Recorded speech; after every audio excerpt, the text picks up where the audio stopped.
Welcome to Bedtime Stories. The Elephant's Pride. Once upon a time there was an ancient village on a wide, blue lake. The town had been deserted, and after the people left, the forest took over, covering the crumbling walls with vines and foliage.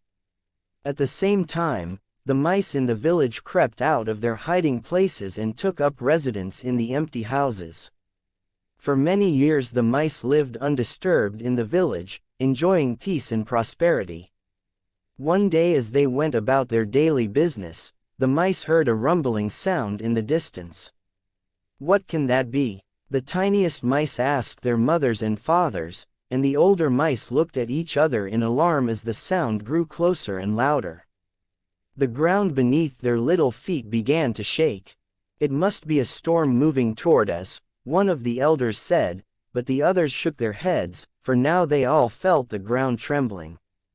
"An earthquake then?" another asked, and again they looked at each other and twitched their whiskers nervously.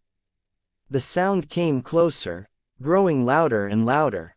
"What it is?" the tiniest mice squeaked. They shook with fear as the roar grew closer. "If it isn't a storm, what is it?" The mice continued to look around in confusion when suddenly huge dark shapes appeared on the horizon. A herd of mighty elephants loomed before them. "Look out! Watch out!" some of the mice cried as they saw the herd thundering toward them.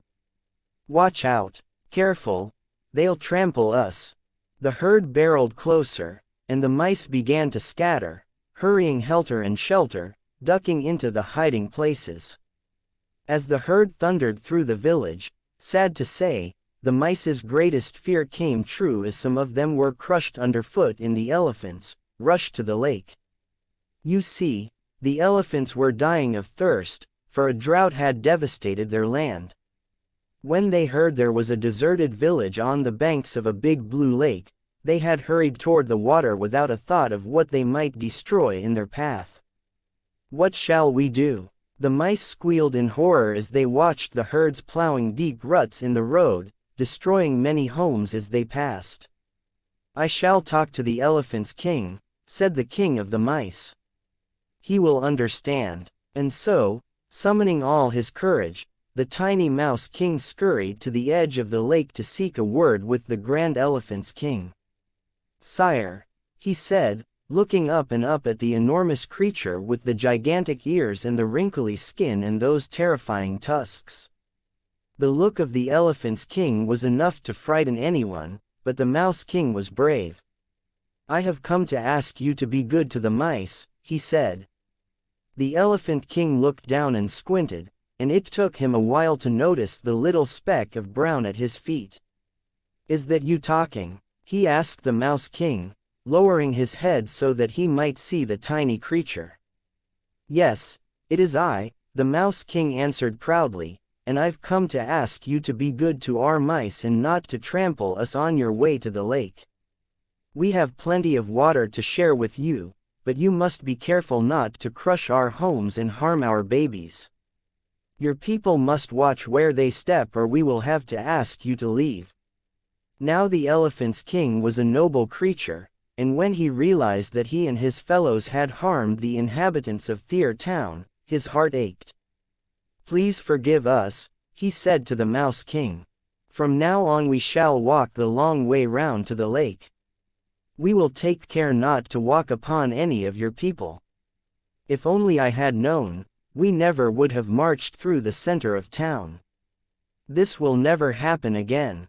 The Mouse King bowed. "My people and I thank you in yours great gesture," he said, "and we shall always be here to help you if ever you need us." The elephant's king smiled to himself. He did not say it out loud, but he could not imagine how this tiny little fellow could ever help such large and strong creatures. Still, he was glad to live in peace. And so the mice and elephants lived in friendship for years, sharing the bounties of the lake and the surrounding country. And then one day as the elephants gathered for their town hall meeting, it was their turn to hear the sound of thunder in the distance and to feel the ground beneath their feet trembling. "What can that be?" they asked each other as the sound grew louder. Suddenly a king and his army galloped into town, mounted on powerful steeds. They drew their swords and held their bows and spears at ready, and chased down every elephant they could find. One by one they captured the largest and strongest of the elephants, and they wrestled to the ground with thick ropes, to tie them up. "Tomorrow we shall come back to retrieve our tusks and meat," the men said when they were finished with their long day's work. As the dust settled and the sound of hooves retreated, the great elephant's king lay upon the ground, helpless to escape, groaning and trumpeting in despair. And then, just as the sun began to set, hundreds and hundreds of mice crept out of their hiding spots. They scampered over to the helpless giant's creatures and went to work at once, gnawing at the ropes that tied their friends. By midnight all the elephants were free again. And also was the elephant's king released. He thanked the Mouse King for his timely help in having back their elephant's pride. That night, the mice and the elephants celebrated together, and vowed always to help each other. Then, sadly, they bade farewell to their beloved village and walked together into the forest, leaving behind the dangers that the humans threatened to bring to them. If you like the story, please do like, share and subscribe. Thank you for listening. Good night.